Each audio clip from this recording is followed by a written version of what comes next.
जो भगवत प्राप्त महात्मा जन हैं वो कह रहे हैं। बहुत जन्म व्यतीत हो गए इस शरीर से प्यार करते हुए, लेकिन सदगुरुदेव नहीं मिले, इसलिए तुम बाजी हारते गए। मन रे अब की बेर संहारो, जन्म अनेक दगा में खोए, बिना गुरु बाजी हारो। मन रे अब की बेर संहारो। बहुत से तुम्हारे जन्म हुए मनुष्य जन्म, लेकिन सदगुरु नहीं मिले, इसलिए बाजी हार गए। अब की जीत जाओ, सदगुरु का वर्ण करके उनकी आज्ञा के अनुसार चल दो। बहुत कठिन है सदगुरु की आज्ञा पर चलना।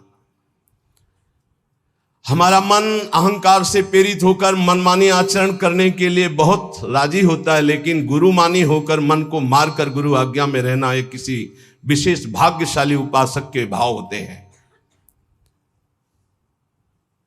बाल्यावस्था तो हमारी ऐसे चली गई कि पता ही नहीं चला खेल कूद में। बालापने ज्ञान नहीं तन में, जब जन्म्यो तब बारो, तरुणाई सुख बाम में खोयो, बाज्यो कूच नगारो। बाल्यावस्था कब चली गई पता नहीं चला, सोने में, खाने में, खेलने में। और जब जवानी आई तो बाम कहते हैं प्रतिकूल काम आकर्षण शरीरों में। ये ऐसा नशा चढ़ा काम का जवानी में, कुछ समझ में नहीं आया और जवानी निकल गई। तरुणाई सुख बाम में खोयो, डंके की चोट में काम ने तुम्हारी यौवन अवस्था को नष्ट कर दिया। गोस्वामी तुलसीदास जी कहते जौवन ज्वर के ही नहीं बलकावा। जवानी का बुखार किसको नहीं चढ़ा? तो कोई तो होगा जिसको नहीं चढ़ा। उसी को नहीं चढ़ा जो भगवान के चरणों में चित्त लगा दिया, नहीं तो जौवन ज्वर के ही नहीं बलकावा। बड़ी कृपा होती है साधकों पर जब असुविधा जवानी में होती है। पेट में अन्न ही नहीं है तो काम की वृत्ति ही नहीं जागृत होती। बस एक ही आग लगी हुई है, कैसे ब्रह्म साक्षात्कार हो जाए, इस प्रपंच का बाध करके कैसे स्वरूप में स्थित हो जाओ। वहां कोई गुंजाइश नहीं कुछ सोचने की, देखने की, बोलने की। अब यौवन अवस्था में काम सुख और बुढ़ापा अवस्था में, बाल्यावस्था से जवानी तक जो किया उसके संस्कार खत्म, मनुष्य जीवन खत्म। खलक सब रैन का सपना, समझ मन कोई नहीं अपना। कठिन है मोह की धारा, बहा सब जात संसारा। घड़ा जो नीर का फूटा, पत्र जो डार से टूटा। जो पत्ता डाल से टूट गया दोबारा नहीं लगेगा। कच्ची मिट्टी में पानी भरा गया, फैल गई, किसी काम की नहीं रही। ऐसे ही बुढ़ापा के बाद एक अवस्था आती मृत्यु, फिर मानव जीवन गया, फिर अन्य योनियों में भटकना पड़ा। तीन लोक और भुवन चतुर्दश, सब ही काल को चारो। पूरी रहो जगदीश गुरु तन, बासे रहो नियारो। कहे कबीर सुनो भय साधु, सब घट देखन हारो। जन्म अनेक दगा में खोए, बिनु गुरु बाजी हारो। मन रे अब की बेर संहारो। चाहे जितना तुम पुण्य करके चाहे जिस लोक में जाओ, तीनों लोकों तक काल का नगाड़ा बजता है। हर समय वो विनाश लीला करता रहता है। सब काल का चारा है, कोई नहीं बच सकता। जैसे हरिवंश प्रपंच बंच सब काल ब्याल को खायो, यह जिय जान श्याम श्यामापद कमल संगी सिरनायो।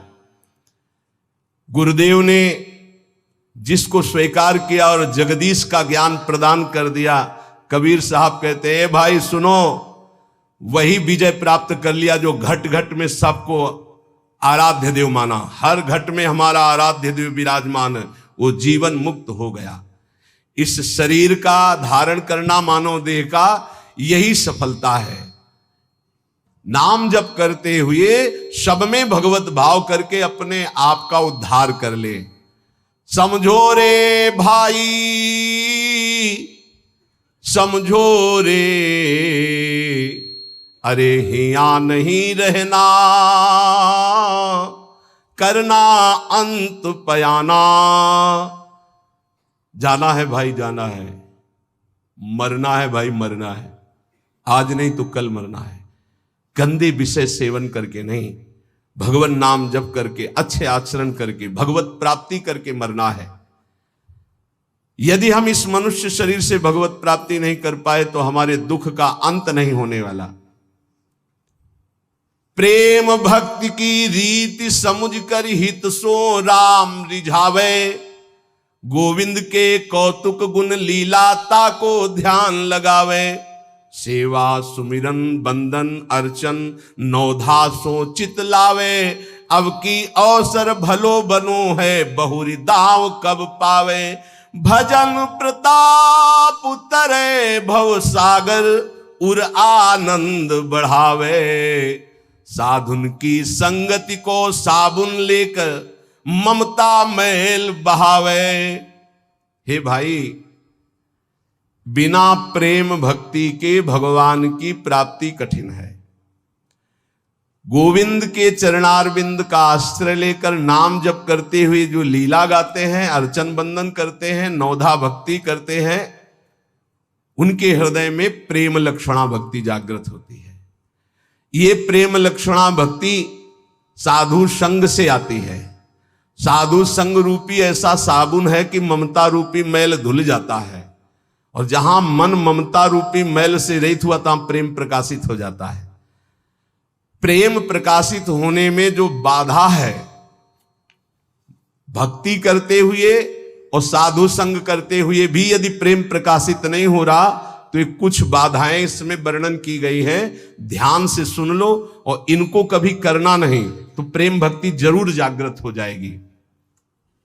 पहला, आहार दोष। ध्यान में बैठा लो या लिखते जाओ। आपको साधु संग मिल गया है, नौधा भक्ति कर रहे हैं, लेकिन प्रेम नहीं प्रकट हो रहा है। जैसे आप वृंदावन धाम वास कर रहे हैं, सत्संग कर रहे हैं, नाम कीर्तन कर रहे हैं, प्रेम नहीं प्रकाशित हो रहा है, तो इन दोषों को देख लो आपके अंदर है क्या। पहला है आहार दोष।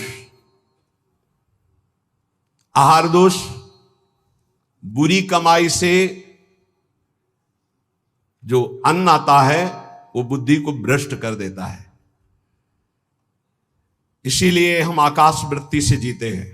आकाश वृत्ति, हमारे पास वही अन्न आएगा जो श्री जी पास करेंगे नहीं। हिम्मत नहीं किसी के यहां रख दे। यहां शासन है सहचरियों का। यहां ऐसा नहीं कि कोई पापात्मा आवे और आके गड्डी रख के चला जाए, ऐसी हिम्मत नहीं, उसके कदम नहीं उसके अंदर प्रवेश कर सकते। यहां शासन है, अव्यक्त शासन है। अगर यहां 100 रुपया कोई रखता है तो मेरी लाडली जू से प्रेरित होकर रखेगा, अन्यथा नहीं। इसीलिए दो प्रकार से हमारा भोजन चलता है। एक तो ब्रजवासियों की टूक मांग के आते हैं, और दूसरा आकाश वृत्ति से जो आता है, बिना मांगे, बिना इशारा किए और बिना किसी प्रकार का सम्मान दिए। ये नहीं कि आप अर्थ देने वाले हो तो आपको एकांत में बुलाकर जयमाला पहनाई जाए कि जय हो आपकी, आप बिल्कुल नहीं। और हो सकता है कि आपको कटु वचन सुनने पड़े और फिर आप रखो तो तुम बहादुर नहीं, लेके जाओ। लक्ष्मीपति जिनके सेवक हैं हम उनके सेवक हैं, इसलिए हर अन्न का कण पवित्र होगा यहां का।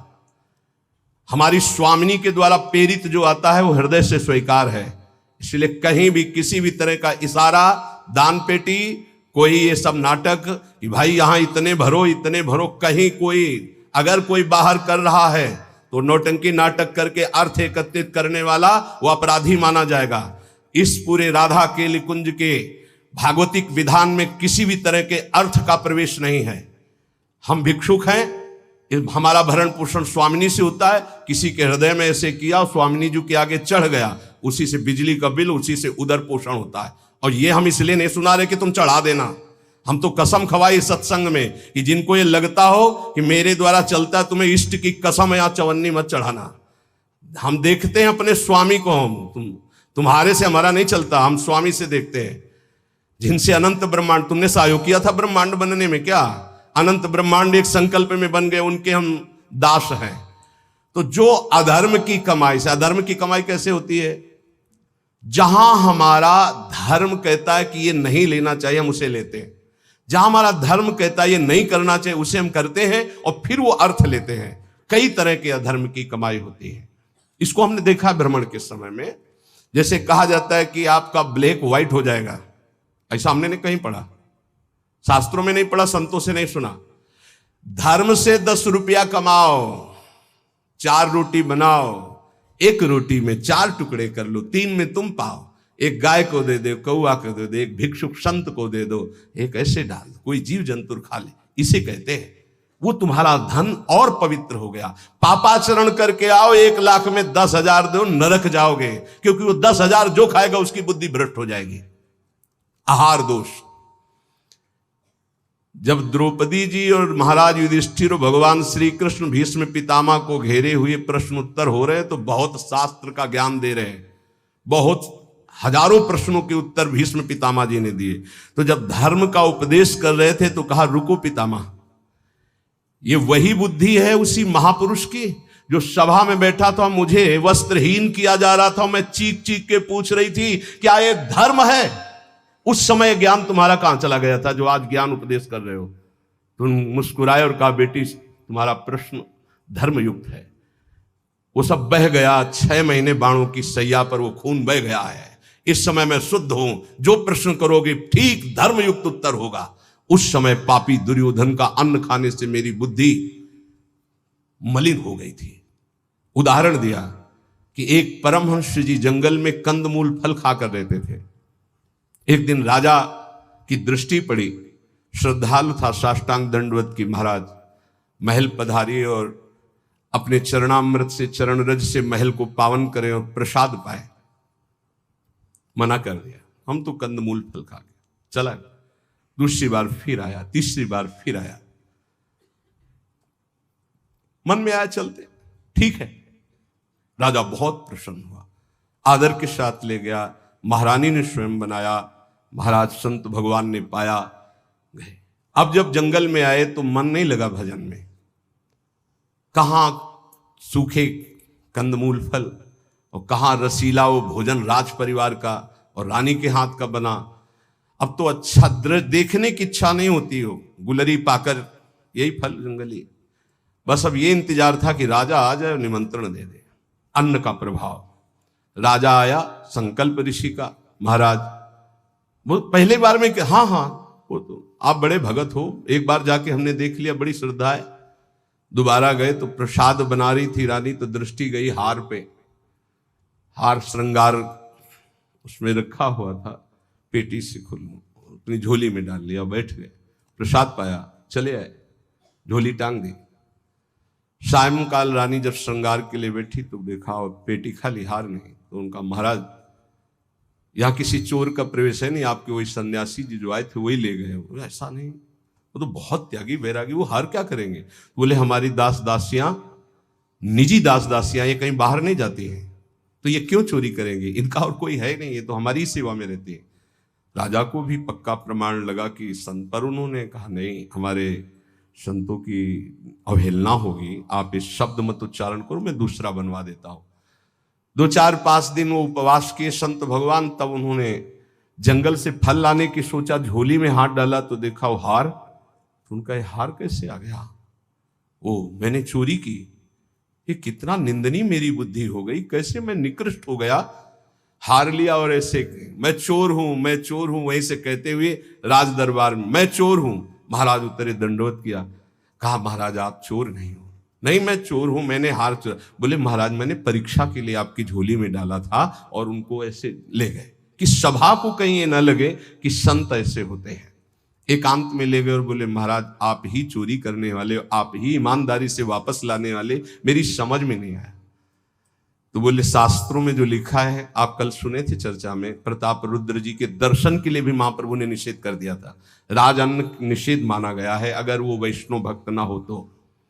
बोले ये राज अन्न का प्रभाव है कि मेरी बुद्धि लुभायमान हो गई और स्वर्ण की चोरी कर ली, कई दिन से भोजन नहीं पाया, वो सूख गया, रक्त जल गया, तो इसलिए अब मेरी बुद्धि शुद्ध हुई। ये तुम्हारे अन्न का दोष है जो हमने 2 बार पाया, उससे मेरी बुद्धि पतित हो गई। तो पहला दोष है आहार दोष, बुरी कमाई का, चोरी के पैसे का, दूसरे के हक का, अन्न या जबरदस्ती कर लेने का, इस तरह का जो धन है उससे जो खान पान है ये बुद्धि को भ्रष्ट कर देता है। जैसे ब्याज दर ब्याज, अब वो आपको पैसा मिलेगा तो फिर वो आपकी बुद्धि में भजन नहीं होने देगा।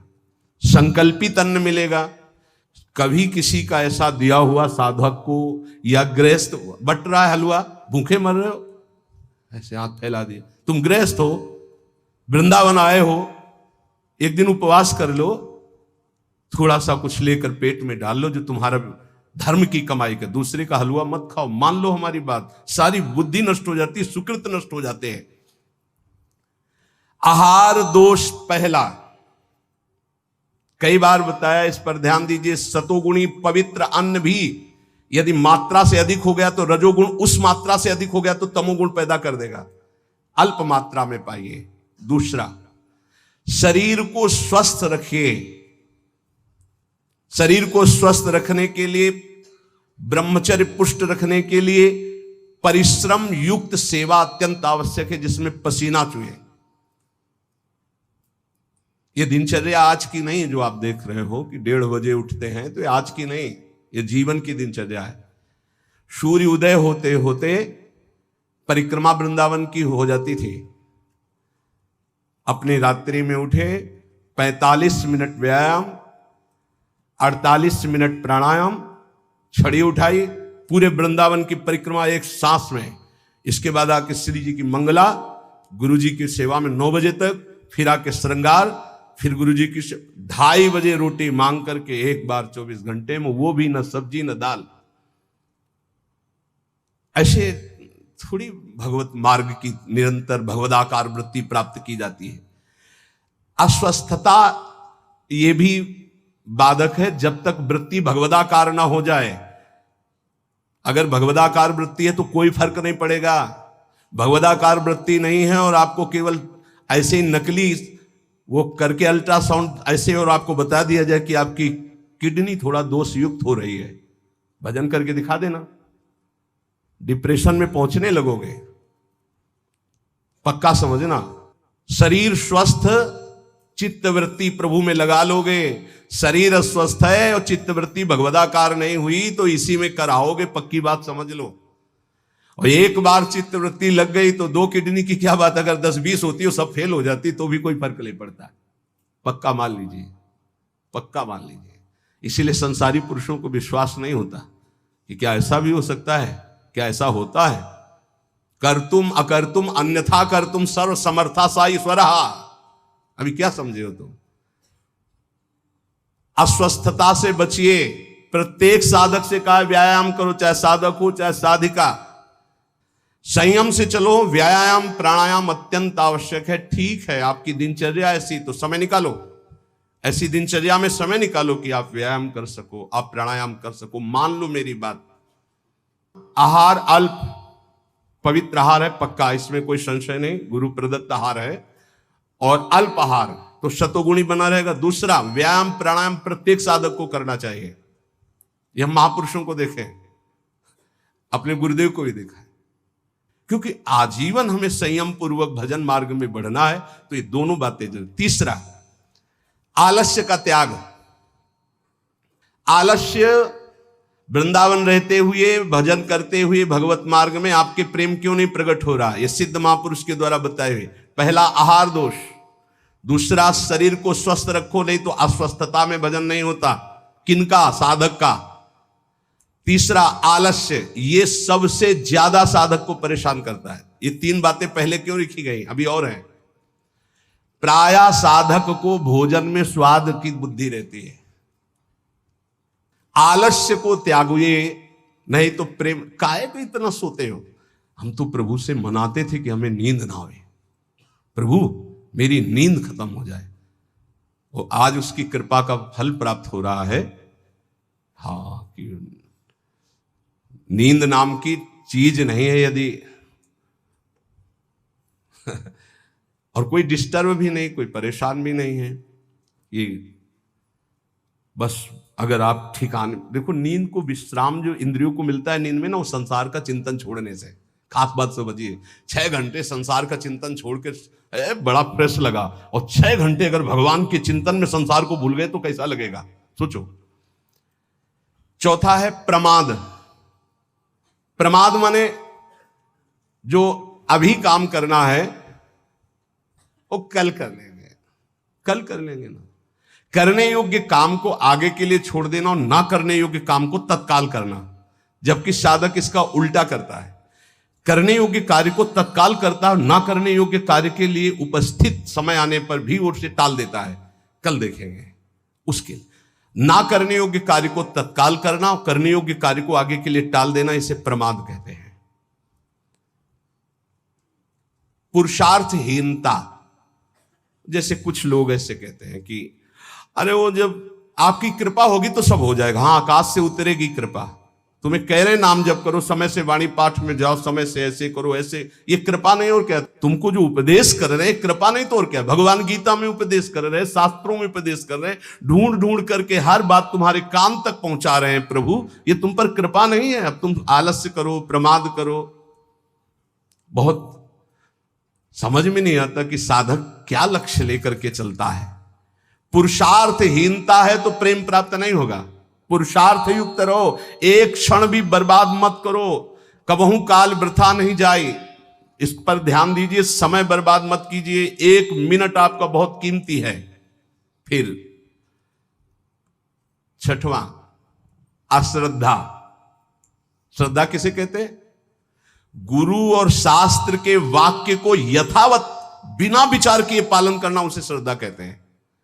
इसके बिना सिद्धावस्था नहीं होती, इसके बिना परम शांति नहीं मिलती। श्रद्धावान लभते ज्ञानम तत्परा संहितेन्द्रिया ज्ञानम लब्ध्वा परम शांति मचिरेणादि गच्छति। श्रद्धावान ही ज्ञान को प्राप्त होता है, ज्ञानी ही अपनी इंद्रियों को संयम में रखता है, इंद्रियों को संयम में रखने वाला ही परम ज्ञान परम शांति को प्राप्त होता है।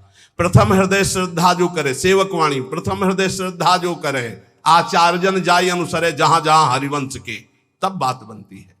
भवानी शंकरो वंदे श्रद्धा विश्वास रूपिणो याभ्याम बिना न पश्यन्ति सिद्धा स्वांताश्रम। कह रहे हैं ऐसा करो, बिल्कुल नहीं सुन रहे तो क्या है? अश्रद्धा।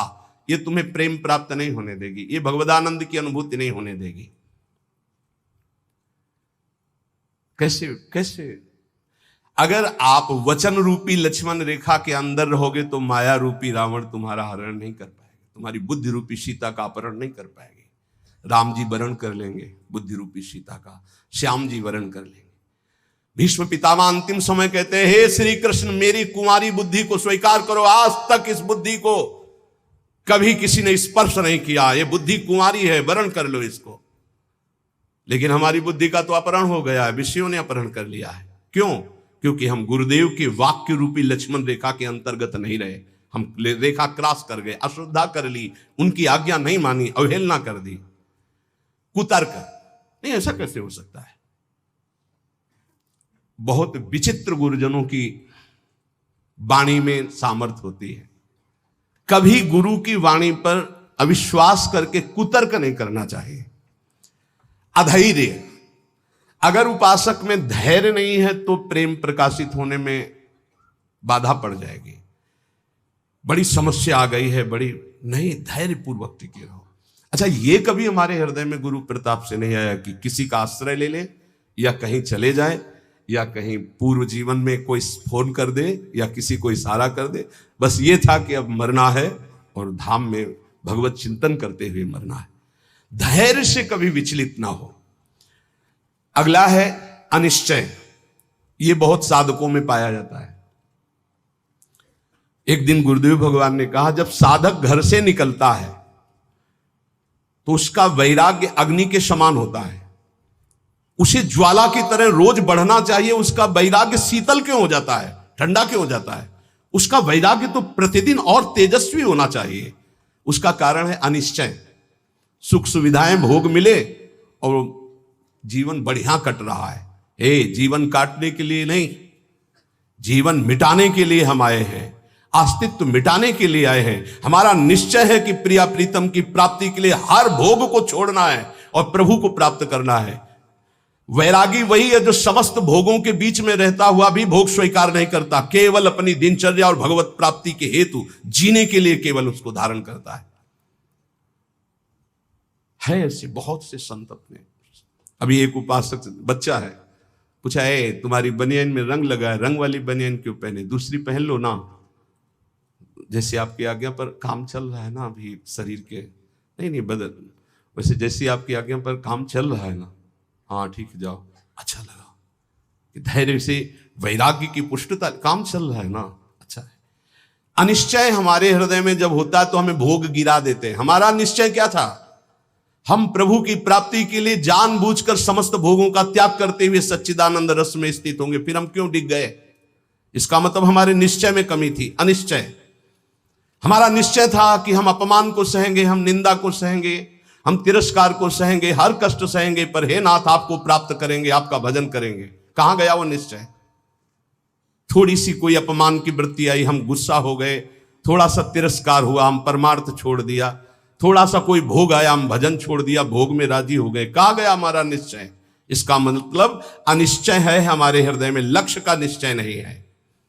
संशय, पता नहीं भगवान में सुख है कि भोगों में सुख है, पता नहीं इस मार्ग से भगवान मिलेंगे कि नहीं मिलेंगे, पता नहीं जिनके सहारे भगवान की प्राप्ति कराएंगे कि नहीं कराएंगे।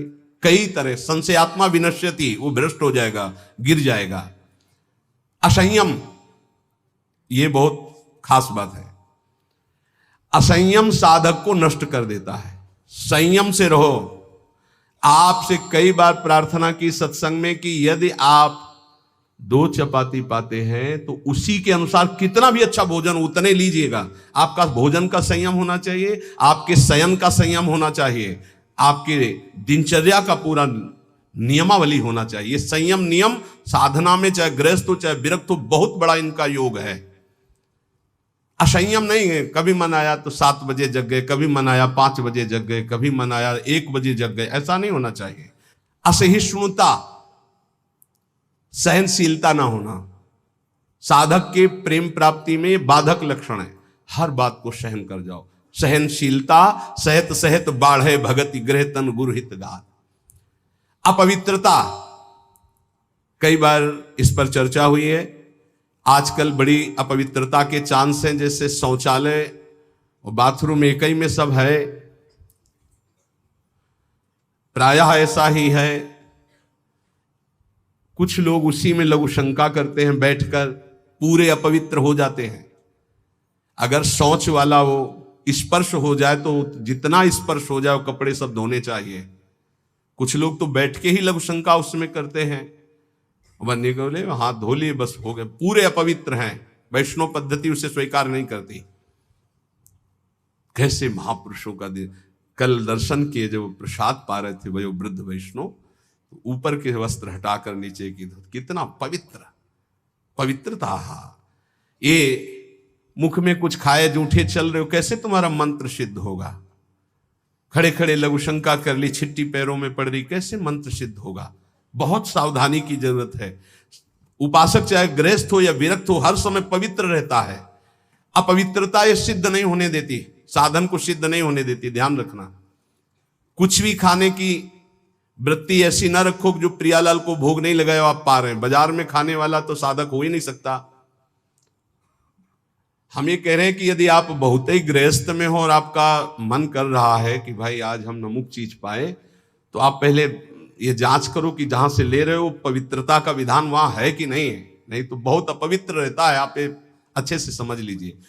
अब वो पदार्थ फिर लेके श्री जी को भोग लगाओ जो पवित्र हो, फिर पा लो तो चलो ठीक है। वही बाजार में खड़े खड़े खाना पीना ये साधक या वैष्णव का लक्षण नहीं है, ये भारी अपवित्रता है जो तुम्हारे भजन में बाधा पहुंचा देगी। मान लीजिए, हाथ जोड़ के कहते हैं, क्योंकि प्राय अब इस पर छूट है। पवित्रता, पवित्रता बहुत सावधानी से। जैसे आप माला जप करें, आपको लघु शंका लगी है तो अपनी माला को गर्दन के पीछे कहीं ऐसे फंसा लीजिए उच्च भाग में, और बैठकर लघु शंका कीजिए। जहां पानी की व्यवस्था हो या आप अपने पास पानी रखिए, फिर पवित्र होइए। अगर ऐसा है कि जल नहीं है तो रज से कर लीजिए, रज से हाथ धो लीजिए। जब तक पानी न मिले, आचमन न कर लो, तब तक माला नहीं, ऐसे नाम जप करो। ये अपवित्रता भगवत प्राप्ति में बहुत बाधक है और लोग इसको मानते ही नहीं हैं। कोई बिरला पवित्रता का निर्वाह करता नहीं मान। कौन भ्रमण में लघु शंका के लिए कमंडल रख रहा है? अब वीआईपी पना हट जाएगा। प्रायः दंड कमंडल, साधु का प्रसिद्ध सोटा लंगोटा, ये सब प्रसिद्ध है। काछ वाच मन निश्चल राखे, धनि धन जननी तेरी रे। बहुत अब प्रायः दर्शन करने वालों में ऐसे दर्शन होते हैं, हाथ में बिस्लरी की बोतल ऐसे, जैसे कोई जल चढ़ाने की गंगा जली नहीं, प्रायः बिस्लरी की बोतल ऐसे हाथ में होगी। जमाना बदलता चला जा रहा है। और या स्मार्ट मोबाइल हाथ में होगा। कोई भले आदमी तो ऐसे मिलते हैं कि मोबाइल से ऐसे वीडियो दाहिने हाथ से बना रहे हो, बाएं हाथ से ऐसे कर रहे हैं। बाएं हाथ से किसको किया जाता है जानते हो? शत्रु पक्ष को। जब राजाओं के यहां दुश्मन का दूत जाता था तो बाएं हाथ से सलूट करता था। तब पता है कि दुश्मन का दूत आया, इसलिए बाएं हाथ से करता था। तो आजकल नए बच्चे वो जानते हैं नहीं, तो मोबाइल से शूट कर रहे हैं ऐसे, बाएं हाथ से ऐसे कर रहे हैं। ये अपवित्र। भगवान के सामने या भगवत भक्तों के सामने, चलो आपके हाथ खाली नहीं, वीडियो बना रहे हो तो नेत्रों से कर लो, बाएं हाथ से काहे को? दुश्मनी काहे को मोल ले रहे हो? बहुत बड़े के दरबार में हो, बहुत बड़े के पार्षद है, वो हर समय देख रहे हैं। आप क्या समझते हो हम अकेले चलते हैं? नहीं बोले 10-20 साथ चलते नहीं, इनकी बात नहीं कर रहा। एक कदम भी ऐसा नहीं जिसमें हमारी महारानी जी न चलती हो। ये जो छोटे छोटे नवजात शिशु जो ये सब, ये जानते हो महारानी जी के प्रताप का आशीष लेने आते हैं। हमारा कुछ नहीं है, हमारे आगे आगे चलती है हमारी महारानी जी। हम उनकी दासी, उनके पीछे चलती है, आगे वो चलती है। ये जो फूल बरसते हैं ना, ये महारानी जी के चरणों में बरसते हैं। ये जो फूलों के पावड़े बिछे होते हैं ना, मेरी स्वामिनी जी के लिए। अगर ये मेरे लिए लगते ना तो कब का बंद करवा देते, आप ये भी समझ लो। मेरी महारानी जी के दर्शन के लिए कोई नाचता है, कोई रोता है, पूरी भीड़ में सैकड़ों रोते हैं, तो हम उनकी आंखों की तरफ देखते हैं कि मेरी प्रिया जी का कृपा प्रसाद इनकी, भले किसी भाव से। मेरी महारानी जी तो बड़ी रिझवार है ना, हाँ बड़ी रिझवार। कितने के अंतिम बन गए, अंतिम बन गए, समय अंतिम बन गए, क्योंकि उनको तो समझ में नहीं आ रहा है ना, वो तो केवल देख रहे हैं बाबा।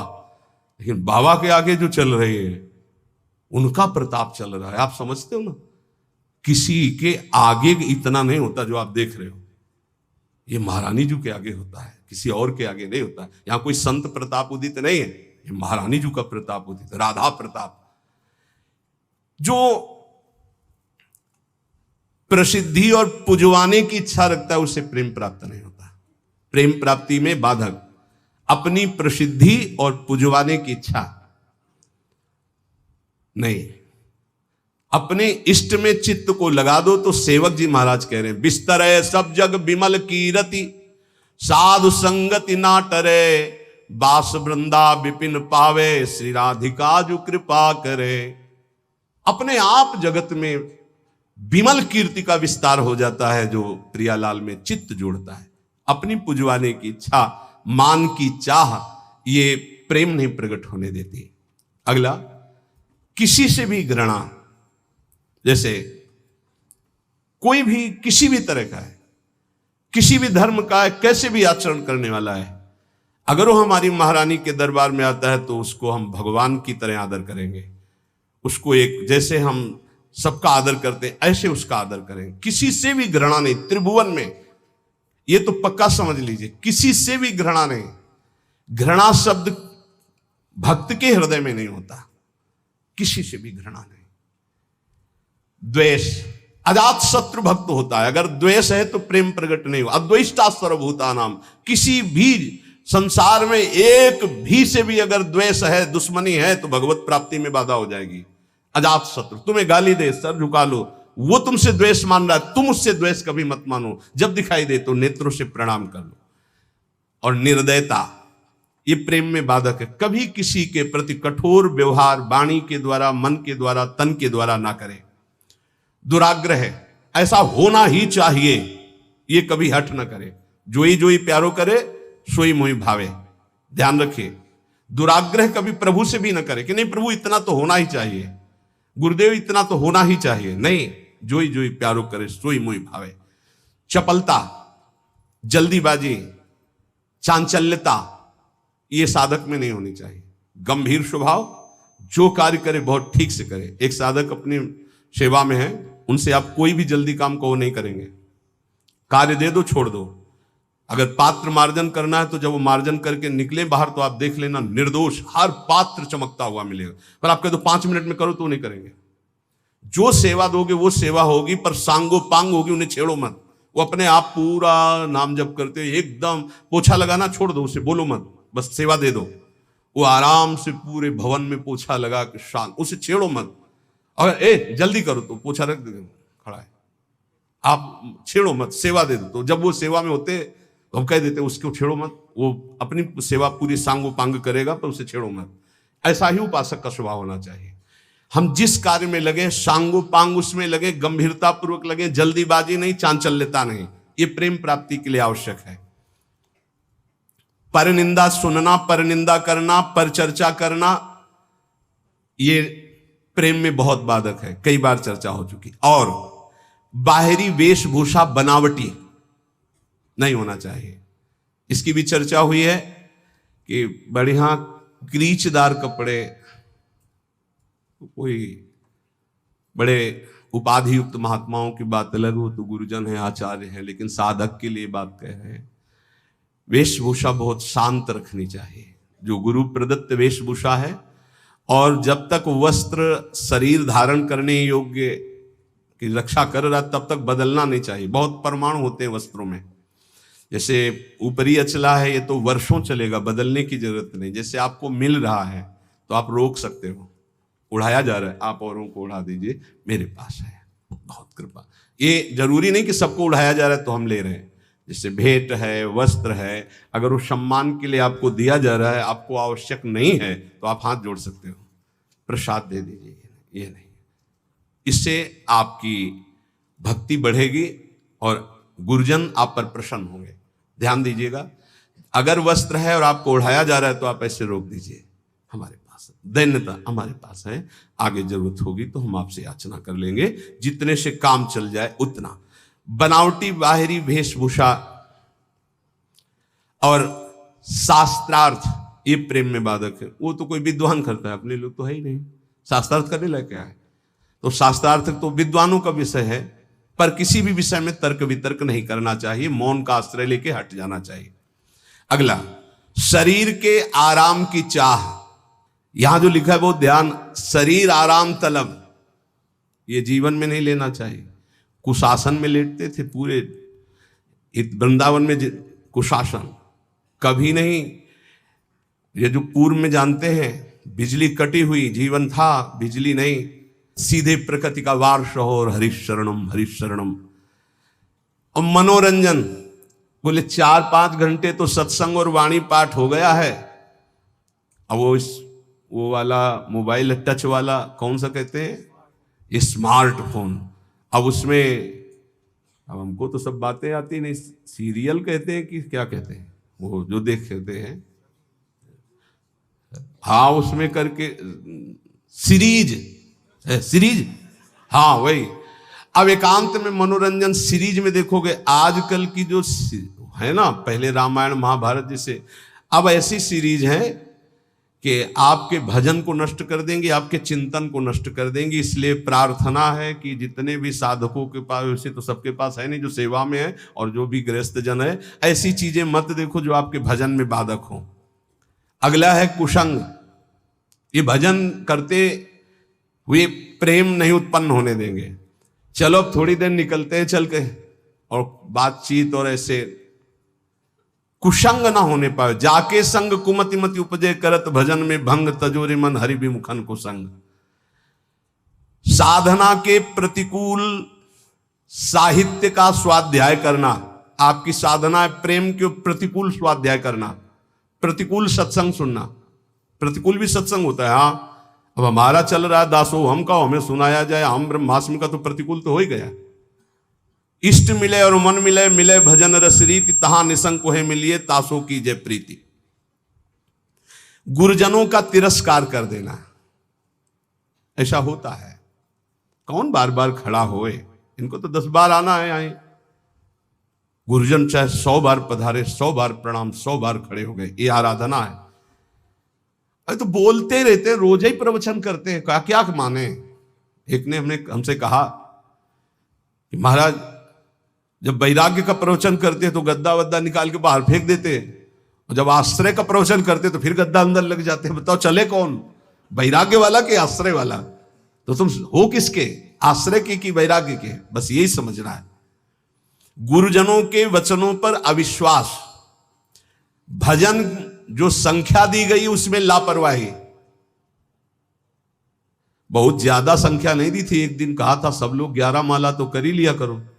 वो ईमानदारी से बताओ बेईमानी कितनी है इसमें? 11 माला मात्र नहीं, अगर कर रहे हो तो ठीक है वैसे तो, पर 11 माला की संख्या कितने लोग पूरा करते हैं अपना देख लेना भैया। जो नियम दिया गया उसमें लापरवाही नहीं होनी चाहिए, बस ये बात देख लो। जो विशेष सेवा में लगे हुए रात दिन, उनको भी युक्ति बताइए कि तुम्हारा कैसे पूरा होगा। लेकिन जिनको समय है उनको 11 माला संख्या तो करनी ही चाहिए, निज मंत्र की, शरणागत मंत्र की। और लक्ष्य के प्रति लोभ ना बढ़ा करके धन के प्रति लोभ आ जाना भगवत प्राप्ति, प्रेम प्राप्ति में बड़ा बाधक है। या साधन करते हुए अहंकार आ जाना, ये भी भगवत, साधन ठीक चल रहा है सब लेकिन अहंकार आ गया तो भगवत प्रेम नहीं होगा। जो वैराग्य मार्ग में है, ब्रह्मचर्य का खंडन करना, या गृहस्थ में संयम युक्त गृहस्थ धर्म का सेवन ना करना। विपत्ति आ गई तो घबरा करके परिवार वालों की शरण में चले जाना विरक्त के लिए। विपत्ति आ गई तो भगवान का आश्रय छोड़कर किसी धनी मानी की बात शरण में चले जाना। चाहे गृहस्थ हो चाहे विरक्त, भगवान के सिवा अन्य आश्रय नहीं। नरसिंह मेहता, प्रहलाद जी, मीरा जी, बड़े बड़े भक्तों के चरित्र पढ़ो, किसके पास गए? हरिः शरणम हरिः शरणम, हर विपत्ति नष्ट। हरि स्मृति सर्व विपद विमोक्षणम, बड़ी बड़ी विपत्तियां भगवान के स्मरण से नष्ट। सही औषधि हर विपत्ति नाश करने के लिए भगवत गुणगान, भगवान नाम जप, अलौकिक चमत्कार, बिना किसी फोन के हर समस्या का। हरि स्मृति सर्व विपद विमोक्षणम, मान लीजिए आप किसी की तरफ मत झांकिए, केवल प्रभु की तरफ देखिए तो कुछ बिगड़ ही नहीं सकता। 5 वर्ष के प्रहलाद जी क्या बिगाड़ लिया त्रिभुवनपति हिरण्यकश्यप ने, पर हमारा विश्वास काम नहीं करता। किसी भी मनुष्य को, संपत्ति को, सुख भोग को, पद को, ममता को भगवान के समान न रखना। अपने इष्ट की समानता में किसी को न रखना। कैसे समझोगे कि हमने इष्ट की समानता में किसी को नहीं रखा? किसी व्यक्ति के मिलने पर, वस्तु के मिलने पर, भोग सामग्री के मिलने पर, पद मिलने पर यदि भगवान भूल गए तो वो भगवान से बढ़कर वस्तु हो गई, भगवान छोटे हो गए। अगर भगवत स्मरण चल रहा है तो फिर किसी को नहीं रखा भगवत स्मृति के समान। अब आप देख लीजिए, छोटी छोटी बातों में भगवत स्मरण छूट जाता है तो भगवान छोटे हो गए और वो भोग सामग्री, वो व्यक्ति बड़ा हो गया। आगे कह रहे हैं, जो भारी व्यवस्था धर्म प्रचार के चक्कर में पड़ जाता है, प्रेम प्राप्ति दुर्लभ हो जाती है, वो लक्ष्य को भूल जाता है। इतने दोषों से यदि बच जाया जाए गुरु कृपा से, तो सहज भजन में रुचि हो जाए और भगवत प्राप्ति हो जाए और प्रेम प्राप्ति हो जाए। आहार दोष, अस्वस्थता, आलस्य, प्रमाद, पुरुषार्थहीनता, अश्रद्धा, कुतर्क, अधैर्य, अनिश्चय, संशय, असंयम, असहिष्णुता, अपवित्रता, प्रसिद्धि, पुजवाने की इच्छा, मान की चाह, घृणा, द्वेष, निर्दयता, दुराग्रह, चपलता, जल्दीबाजी, परदोष दर्शन, परनिंदा, परचर्चा, बाहरी वेशभूषा सजाना, विवाद, शास्त्रार्थ करना, शरीर के आराम की चाह, विलासिता और दूसरों से सेवा कराने की आदत बनाना, लोक में मनोरंजन करना, कुसंग करना, साधना के प्रतिकूल, साधना के अनावश्यक साहित्यों को पढ़ना, अनावश्यक बातों को सुनना, साधना के प्रतिकूल सत्संग सुनना, भजन में लापरवाही, गुरु के वचनों पर अविश्वास, दूसरे साधन और लक्ष्य के प्रति लोभ और विपत्ति में घबरा जाना, ब्रह्मचर्य का नाश करना, साधना में अभिमान करना, कर्तव्य को भूल जाना, प्रभु के समान किसी को भी मानना नहीं। मतलब ये समझना, हम सबको प्रभु मानते हैं, लेकिन प्रभु के समान का मतलब है कि प्रभु जहां हमारे हृदय में है वहां किसी का स्थान नहीं। अगर वो स्थान दे दिया तो भगवत स्मरण चला जाएगा, उसकी स्मृति आ जाएगी। और विशेष विशेष कारणों से लक्ष्य को भूल जाना, ये भगवत प्राप्ति में बहुत बाधक है। तो उपासक सावधान होकर के निर्दोष स्थिति प्राप्त करने के लिए निरंतर नाम जप करता हुआ गुरु आज्ञा के अनुसार चले तो इसी जन्म में प्रेम और भगवत प्राप्ति प्राप्त हो जाती है।